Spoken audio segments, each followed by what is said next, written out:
Hola, ¿cómo les va? Sean todos bienvenidos y bienvenidas una vez más a nuestro espacio de entrevista de actualidad, aquí, por cierto, a través de las pantallas de Digital Channel. No lo olvide, de ch.tv, la señal online, un espacio además presentado en alianza con Resonancia Diario, resonanciadiario.cl en la web y también en las redes sociales para que usted conozca y visite este medio de comunicación. Vamos de inmediato con lo que nos convoca. Nos encontramos en este momento con el gobernador regional, Ricardo Díaz, a quien primero que todo damos la más cordial bienvenida. Gobernador, ¿cómo le va? Bienvenido a nuestro espacio de conversación. Muchas gracias, Andrés. Muy contento de estar acá a través de Digital Channel y Resonancia.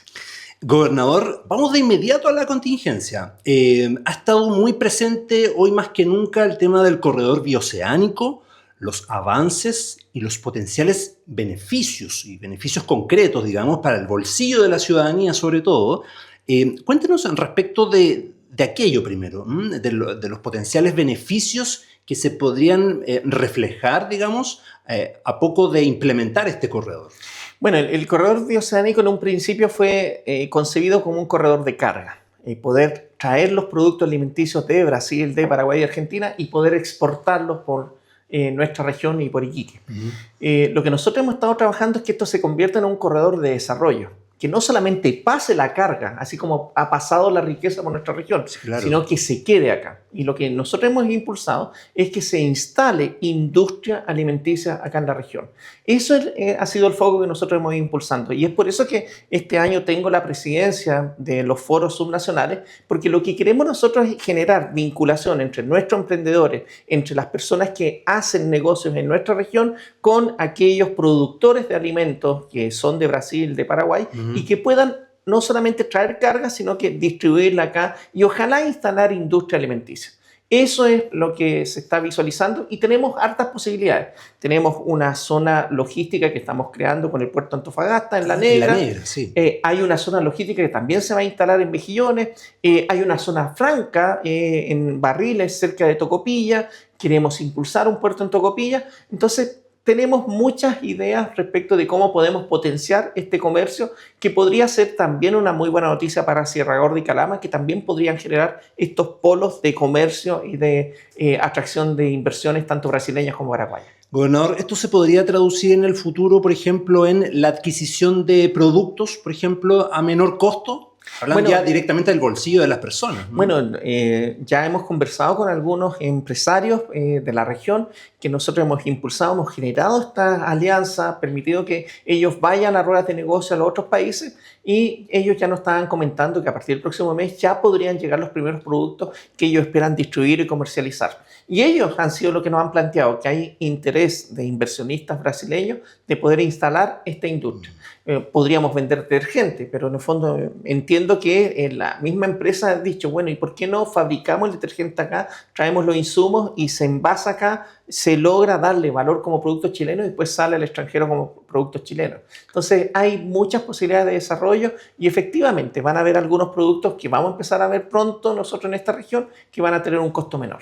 Y va precisamente lo que usted plantea, gobernador, respecto de la gestión o la mirada que se le quiera dar al corredor bioceánico, porque claro, usted dice en lo fácil, en lo práctico, en lo más inmediato podría ser un corredor solamente. El tema es cómo le sacamos provecho más lustre a aquello, ¿no? Lo que pasa es que nosotros, mira, tenemos mucho potencial. Nosotros tenemos terrenos acá. De hecho, el alcalde de Antofagasta está pensando en habilitar ciertos terrenos, urbanizarlos. Se supone que un costo de luz que debiera ser mucho más barato. Podríamos con los empresarios, el costo de la refrigeración, el costo del traslado a través de estos sistemas fotovoltaicos, a través de baterías, lograr en el fondo que los costos de almacenamiento sean menores. Y si vamos generando un gran polo en donde podamos concentrar los alimentos y podamos redistribuirlos hacia el continente asiático, pero además también traer alimentos del sur y que estos alimentos del sur de Chile puedan entrar al Mato Grosso del Sur o al norte paraguayo, eso permitiría un flujo de comercio y sería una muy buena noticia para Chile. El corredor bioceánico es una buena noticia no solamente para nuestra región, es para el país. Porque existe esta posibilidad de atraer industria, existe esta posibilidad de estos empresarios que quieren invertir en nuestro país, que quieren generar industria, que quieren generar un nuevo polo alimenticio en la región, claro, que hoy día no existe. Gobernador, hablando de plazos, cuándo podríamos concretar? Porque yo estuve leyendo un comunicado donde se hablaba de un periodo de 10 años por lo menos en lo que respecta a la construcción de infraestructura de gran envergadura para justamente que este corredor pase por todos los países que están involucrados. ¿Ese es más o menos el periodo o es más breve? No, es más breve. De hecho, la obra más grande, que es el puente que une Paraguay con Brasil, se va a inaugurar en unos meses más. Entiendo que se inaugure en junio. Lo que está quedando es una obra menor de un puente que une Paraguay con Argentina, que entiendo que ya están los recursos de Paraguay para poder hacerlo. Hay una pavimentación del sector de Salta, que también ya están los recursos, están pavimentando. ¿Podremos hablar del mediano plazo? Yo creo que en mediano plazo. ¿Sí? De hecho, para que la gente lo tenga claro, ya hay carga que está transitando por el corredor bioceánico. Todo el desarrollo minero del norte argentino está pasando por acá. Gran parte de los productos que se requieren para instalar faenas mineras entran por Mejillones y gran parte del litio argentino está saliendo por Mejillones. Entonces ya hay un tránsito de carga, ya hay avances. Entonces, en el fondo lo que pasa es que el corredor bioceánico es una obra inédita, es una ruta que no existía y que hoy en día se está posibilitando que pueda existir y por donde puedan transitar productos. Hace poco le tocó exponer al nuevo gabinete regional. Cuéntenos un poquito de esa experiencia también, que un poco como que parece que buscaba articular, ¿cierto?, con distintos organismos también en lo que respecta al corredor bioceánico. Sí, mira, yo creo que estas obras son obras que nos trascienden. El corredor bioceánico es un proyecto que viene del año 2015. Ahí se firma el acuerdo entre los países. A mí como gobernador, en conjunto con los otros gobernadores de estos 4 países, nos ha tocado ir impulsando que esto se concrete, se viabilice. Y ha sido esa labor de los gobernadores la que permitió que finalmente se decidiera construir el puente, se decidiera construir rutas. Bueno, ahora lo que necesitamos es la articulación entre los distintos servicios. Necesitamos mejores condiciones de aduana, mejores condiciones del SAC, necesitamos habilitar en el fondo la construcción de estas estaciones de descanso para los camiones, necesitamos instalar estos centros de acopio de carga. Ya hay emprendedores que ya tienen algunas bodegas, almacenajes en frío para poder ir atrayendo estas cargas, pero necesitamos la articulación de todos, porque el corredor bioceánico es una iniciativa que nos beneficia a todos y que requiere el concurso de todas las personas para que funcione bien. Que trasciende, que no tiene que ver con un color político específico, ¿no? Así es. Yo creo que las grandes obras son obras que tienen que trascender el periodo de una persona determinada. Son cosas que nos pertenecen a todos. Y yo siempre he impulsado eso. El corredor bioceánico nos pertenece a todos. Por eso me reuní con la delegada, con todo su gabinete. Les expliqué lo que podían hacer, en qué área pueden aportar cada uno. Porque estamos en el momento cúlmine, en donde esto ya va a empezar a funcionar. Y si lo hacemos bien, va a ser un muy buen desarrollo para la región. Oiga, gobernador, ¿y qué pasa ahora cuando, por ejemplo, el fiscal regional reitera sus aprehensiones, sus observaciones respecto de los eventuales riesgos que podría implicar este corredor en materia delictual, por ejemplo? ¿Cómo se responde un poco a aquello, gobernador?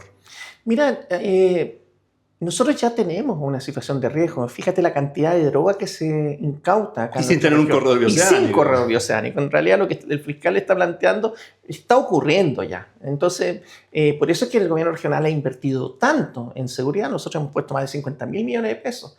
Todos los vehículos que usa Carabineros hoy día en la región para encontrar esa droga que el fiscal muestra en la foto, es aporte del gobierno regional. Las oficinas, las nuevas comisarías en la frontera de Ollagüe, aporte el gobierno regional. Los vehículos de la PDI para que se haga mejor investigación, aporte el gobierno regional. Yo creo que todos estamos interesados en que haya más seguridad y que efectivamente apoyemos la labor del fiscal y ahí nadie se pierde.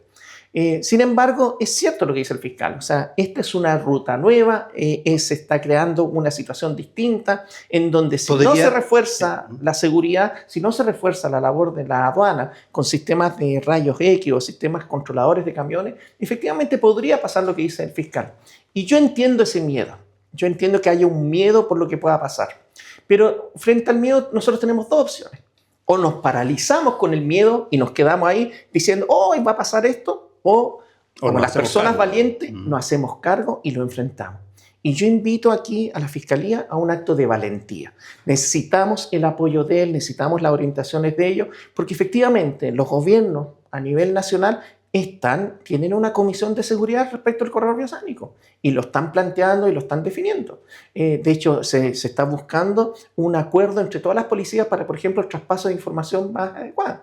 Estamos reforzando las dotaciones. Yo creo que tenemos que llegar con más funcionarios en la frontera para fiscalizar adecuadamente los camiones. Lógico. Tenemos que buscar meter más tecnología, sistemas de sellado de carga, sistemas de seguimiento de la carga a través de GPS, de tal manera que tengamos claridad respecto a dónde va la carga, para que no pueda haber elementos del contrabando ahí.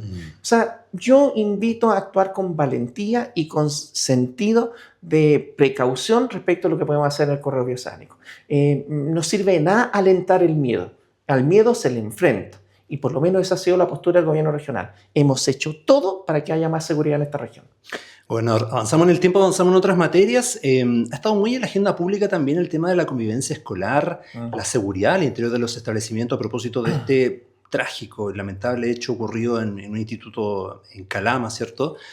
Sin ir más lejos, vimos también una gestión suya donde se adquiere un pórtico para el establecimiento en cuestión. El tema es cómo nos hacemos cargo del fondo del tema. Yo entiendo que probablemente no es una competencia directa del gobierno regional, ¿cierto? Pero ¿cómo como sociedad de pronto, ¿cierto? Hacemos como esta bajada y nos hacemos cargo de un tema que podría ser mucho más profundo incluso. Yo aquí quisiera pedir que en el fondo las instancias que son responsables de esto actúen con sentido de emergencia y con sentido de mayor seguridad y preocupación por lo que está pasando. Lo que pasó no es sencillo ni es fácil, pero en un gobierno que se dice de emergencia, yo hubiese esperado un actuar mucho más rápido, mucho más decidido para instalar las medidas de seguridad que se requieren. Nosotros ya conseguimos el pórtico, pero hay temas administrativos que parece que hacen que no se pueda usar todavía. ¿Ha faltado mayor diligencia? Yo creo diligencia de las autoridades pertinentes para que esas medidas de seguridad efectivamente estén funcionando. Porque hay que hacer estos reglamentos de convivencia, hay que hacer en el fondo, dar orientaciones claras para que en el fondo los distintos colegios puedan actuar, hay que dar indicaciones claras. Y ahí funcionan los organismos estatales correspondientes. La Superintendencia de Educación puede fijar normas, puede establecer los protocolos de cómo se van a usar este tipo de aditamentos y ver qué es lo que se hace para implementarlo. Y ahí la Seremía de Educación, mayor rigurosidad y apurarse más en poder plantearlo. Ocurrió un hecho a la semana en un liceo público. Me pidió la directora que también llegara con pórtico. Necesitaba yo simplemente, en el fondo, la firma de la donación del pórtico. Todavía no la dan. Y es el organismo público, ¿no? Y el que nos da esa autorización. ¿Y eso depende de una corporación o un SLEP? Depende del SLEP. Y el SLEP depende del Estado y depende ahí de la Seremía de Educación. Por tanto, yo invitaría que efectivamente, si hay una situación de urgencia, actuemos con ese criterio de urgencia, de celeridad y que efectivamente demos seguridad. Pero también quiero invitar aquí a todas las comunidades educativas. No puede ser esto que está pasando, que en el fondo cualquier chico está haciendo una amenaza y se moviliza al colegio y se están suspendiendo clases en el fondo sobre la base de ese miedo. El miedo se enfrenta. Aquí son las personas responsables las que tienen que dar garantía y seguridad y certeza de lo que está ocurriendo. Y si hay un chistosito que está haciendo este tipo de broma, se le suspende, se le saca como corresponde. Porque en el fondo los establecimientos educacionales tenemos normas, estoy hablando como director, los establecimientos educacionales tienen normas disciplinarias que permiten sancionar a quien no está correcto. Falta robustecer, fortalecer aquello, yo creo que reglamentos, sí. protocolos. Yo creo que aquí hay que actuar con mayor rigurosidad y con mayor disciplina. En el fondo, los chicos se están educando. Y en este contexto no es una broma el tratar de hacer una amenaza, no es chistoso el hacer estos mensajes para que se suspendan las clases o para que en el fondo se altere la tranquilidad. Eso no es correcto y eso se tiene que sancionar como corresponde. O sea, yo personalmente, gobernador, no sé si tiene relación o no, pero una vez ocurrido lo de Calama, coincidentemente, desconozco, como medio de comunicación comenzamos a recibir denuncias de presuntos tiroteos o alarmas en universidades públicas y privadas, en liceos, en escuelas, en colegios, entre medio del aeropuerto también. Entonces uno se pregunta, bueno, ¿hasta qué punto esto puede ser real o no? Lo que pasa es que efectivamente hay un efecto espejo porque alguna persona que está viviendo una situación en donde se siente vulnerado y se siente aislado, ve que puede tener un poco de tribuna y puede en el fondo de alguna manera canalizar su ira a través de esto y puede atentar. Y claro, tenemos que estar todos atentos respecto a eso. Pero tenemos que hacer un trabajo mancomunado en donde establezcamos criterios de acción psicosocial, psicoemocional, de tal manera que vayamos advirtiendo estas situaciones previas. Y eso tiene que ser un trabajo que tiene que ser entre las familias, entre la escuela, entre las autoridades, que den normas claras, que den protocolos claros y que actúen con eficacia. 2 semanas después de que ocurrió el incidente, recién aparece la JUNAEV con el DAPS, que son los dispositivos de ayuda psicosocial. Eso debe haber estado el primer día. O sea, hay acciones que se tienen que hacer inmediatamente y existe la institucionalidad para funcionar. Entonces, yo creo que aquí falta mayor rigurosidad, falta mayor sentido de urgencia, falta que se den los protocolos adecuadamente y que en conjunto empecemos a recuperar la normalidad. Pues no podemos estar todo el año con esta situación. Todos los días con estas presuntas no podemos alertas. estar así. Y en el fondo aquí la invitación es que todos tienen que actuar con sentido. Y recuperemos, y ahí como profesor te lo digo, hay que recuperar la autoridad que los profesores, que los equipos directivos de establecimientos tienen que tener. Y las familias tienen que trabajar en conjunto con los colegios. O sea, no es posible en este contexto que las familias estén tratando de cuestionar las disciplinas o las normas que plantean los colegios, porque eso es peor. Y todos lo sabemos. Si en la casa el papá y la mamá se pelean, no funciona la cosa. Oiga, aquí hay que actuar de pronto un desentendimiento de pronto de las familias también, gobernador, respecto de cómo nos hacemos cargo de la educación de los niños, por ejemplo. Lo que pasa es que los responsables de la educación de los niños son los papás. En el fondo los colegios dan normas para socializar. ¿Se ha descansado mucho en los colegios de pronto? Yo creo que sí. Yo creo que todo esto, y lo he escuchado por ahí, y yo comparto esa idea. Cuando se le tiró el jarrón de agua a una ministra, yo creo que ahí cruzamos una línea que no se puede cruzar. Los colegios son instituciones que no son instituciones democráticas, ¿ya? Y esto que quede claro. Un niño cuando va al colegio no va a aprender lo que él quiere, no va a asumir las normas que a él le interesan. No va a hacer lo que quiere. ¿Y por qué? Porque ese niño tiene que aprender a vivir en sociedad, tiene que aprender a vivir en comunidad. Por tanto, tiene que asumir normas, tiene que asumir ciertos contenidos, ciertos principios, ciertos valores, ciertos conocimientos que nos constituyen y nos convierten en sociedad. Entonces, hay ojo con eso. ¿Hay espacios de educar la libertad en los colegios? Sí. Pero la libertad se educa con normas y se educa en la medida en que uno es capaz de entender que si hace algo, hay consecuencias de lo que hace.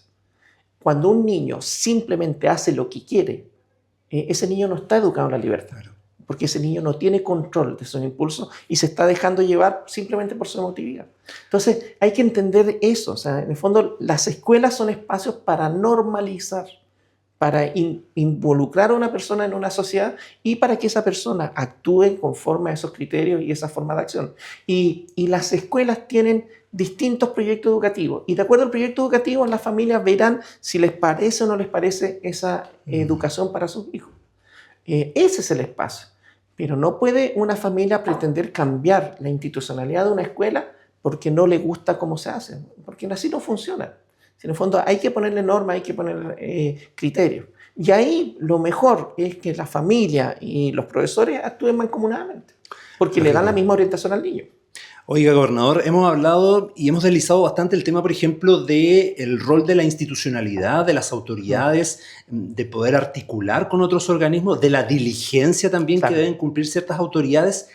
¿Entorpece aquello estos nombramientos de seremis, por ejemplo, que al poco andar se caen o que tienen problemas porque no cumplen con los requisitos, por ejemplo? Estoy refiriendo a los requisitos legales, por ejemplo, cuántos semestres se tiene para cumplir determinado papel, digamos. Entorpece un poco, relantece el tema de cómo podemos articular y trabajar mancomunadamente también para todas estas tareas, por ejemplo, que son vitales, digamos. Hay un dicho que dice, como pecas, pagas.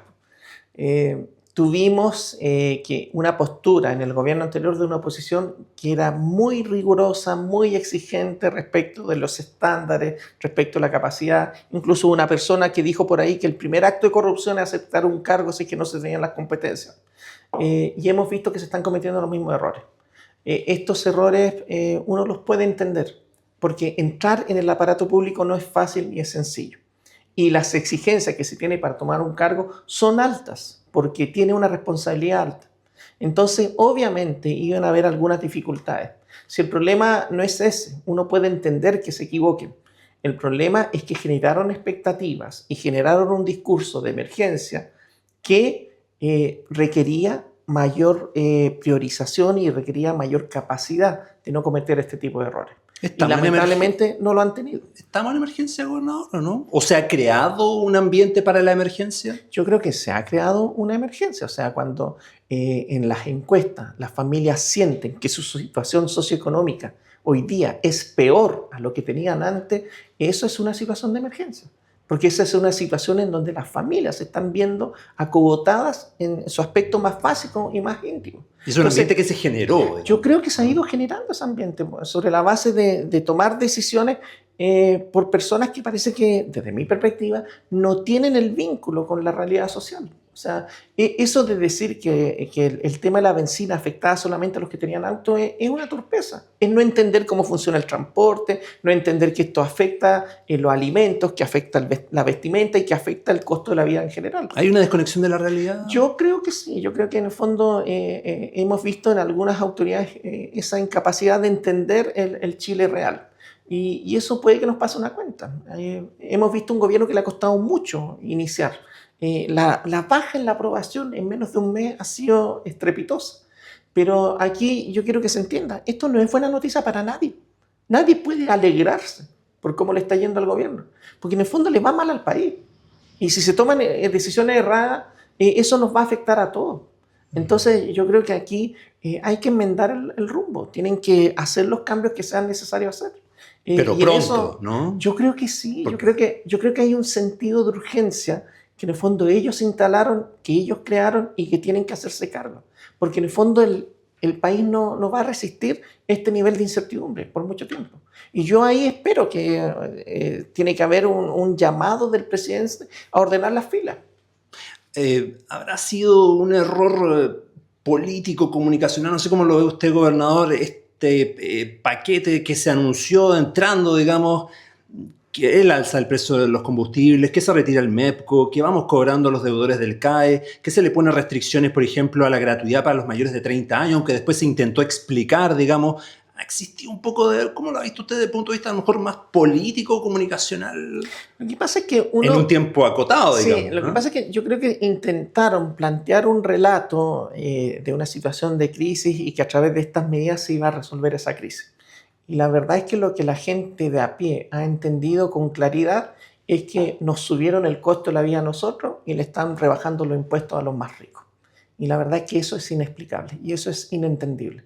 Y tratar de sacarse ese relato que se instaló es muy complejo, pues muy difícil. Por tanto, aquí el gobierno tiene que enmendar el rumbo, va a tener que deshacer algunas decisiones, va a tener que testear mejor lo que la ciudadanía está pidiendo, porque finalmente todos aquellos que tenemos un cargo de autoridad nos debemos a quienes nos votaron y tenemos que rendir cuenta de las cosas que hemos hecho. Entonces, cada error es un error que cuesta, porque efectivamente a ti te pueden encarar y te pueden llamar la atención respecto de las demandas que quieren. Lógico. A todos los que somos autoridad.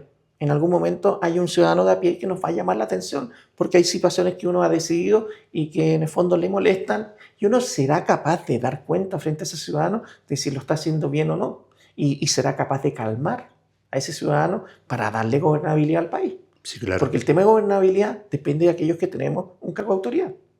Cuando nos queda poquito tiempo para finalizar la entrevista, quiero dejar las cámaras por última vez por si quiere entregar algún último mensaje a la ciudadanía o de pronto también profundizar en alguno de los tópicos que hoy hemos llevado sobre la mesa. Yo invitaría a todos los ciudadanos y ciudadanas de esta región que entiendan que en el fondo nuestro objetivo como gobierno regional es dar mayor certeza a la ciudadanía. Ahí no nos perdemos, vamos a trabajar con el alcalde, vamos a trabajar con la delegada porque requieren apoyo y porque efectivamente entre todos vamos a construir esta región. Tenemos grandes oportunidades. Como lo hemos dicho, el corredor bioceánico, hoy en día más inversión en la minería, hay mucha inversión en energía, esta región está bendecida porque tenemos mucho potencial. Tenemos que aprovechar ese potencial y trabajar en unidad. Yo invitaría a todos que efectivamente trabajemos en ese sentido de unidad. Aquí lo que le hace bien a la región nos va a hacer bien a todo en lo particular. Y tenemos que tener ese ojo puesto en trabajar en conjunto. Y no caigamos en las reyertas, en las malas políticas, sino que tratemos de buscar cómo entre todos salimos de este problema. Yo espero que el gobierno enmende el rumbo, porque así le va a ir bien al país. Y bueno, y ahí nosotros vamos a estar dispuestos a ayudar a enmendar ese rumbo. Gobernador, agradecemos su tiempo. Muchas gracias. Bien, de esta forma entonces despedimos una vez más nuestro espacio de entrevista de actualidad aquí, por cierto, a través de las pantallas de Digital Channel. Gracias. Hasta pronto.